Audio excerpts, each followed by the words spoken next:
dia miarapakopaka fa ny tena kosa raha ilay fitenenana dia manao azafady sy miaratsiny manoloana ny aja mampininahitra reo tsaraindray avy izay manandrika tao. Misy olon'Andriamanitra lehibe isika satria mbola nomeny tombonandro atafaman'eto indray. Aleo tokoa ny diso amin'ny olombelona toy izay diso amin'Andriamanitra. Manaraka izany dia tonga tsy miarahaba na manotezitra fa dia manantitra miarahaba sy ny firarian-tsoa ary fakasitrahana ihany koa antsika rehetra izay manandrika tona tompoko lasy tompoko vavy tsy mivorivory madio lamba akory tsy amin'ny antony tovoropotsy isika sanatria raha vory eto anio fa tena miariary toy ny tafika andrefa-tanàna izao fotoana izao ka sofina miara-mandeha maso miara-mahita dia ny famoahana ny fomba ofisialy ny quartier mobile atanatin'ny commune Sapotsilamena andia ny fahatelo misalotra ny anarana avitraina ko arabainy anareo ry rahalahy satria asa fanimpona asa fanabeazana ihany koa ary isorana ny fanetretena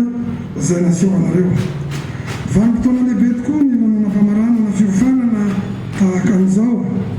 dingana vaovao indray amin'ny fanatsarana ny fandriam-pahalemana misy ato anivon'ny commune Sapotsilamena izao izay anisan'ny fitaovana sarobidy sy manan-danja manaraka ny velonan'ny fitondram-panjakana dia ny fandriam-pahalemana izany ka irariny ny anjakan'ny fandriam-pahalemana eto amin'ny commune misy antsika mba hampandry fahalemana ny tanànatsika hoantoka ny fampandrosoana ny commune misy antsika. Vity izay ny fiofanana maro ireo fahalalana sy traikefa azonareo nandritra izay fotoana izay ka hamafisina ny fampizarana no nataonareo manomboka izao. Noho izany dia asehoy fa lehilahy mendrika sy miavaka ary misongadina ianareo eo amin'ny andraikitra iantsoroanareo amin'ny fanatanterahana ny didy masina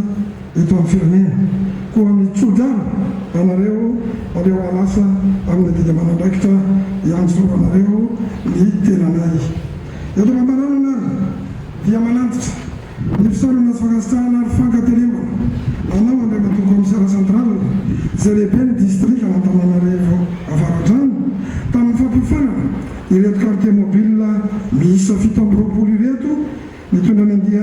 andiany fahatelo ary mitondra ny anarana avitraina izay voarafitra ao anatin'ny fokotany 17 mandrafitra ny commune Sapotsilamena ny tenanay izay misolo teny eto. Ianareo no nanovana tampitiavana ary ianareo koa ny zara ny traikefa sy ny fahaiza manao izay nanananareo tsy mitandra sasara ny ianareo ary nafofotoana sy andro mba ahatonga amin'ny tanjona izay iriny ka hamaty-anina ny asa manandraikitra iantsoroany reto quartier mobile ireto. Ny azovaniko lakana tokoa ny tompoko ny taninandriny ny tsara ka mamerina hatrany ny fisorana sy fakasitrahana amin'ny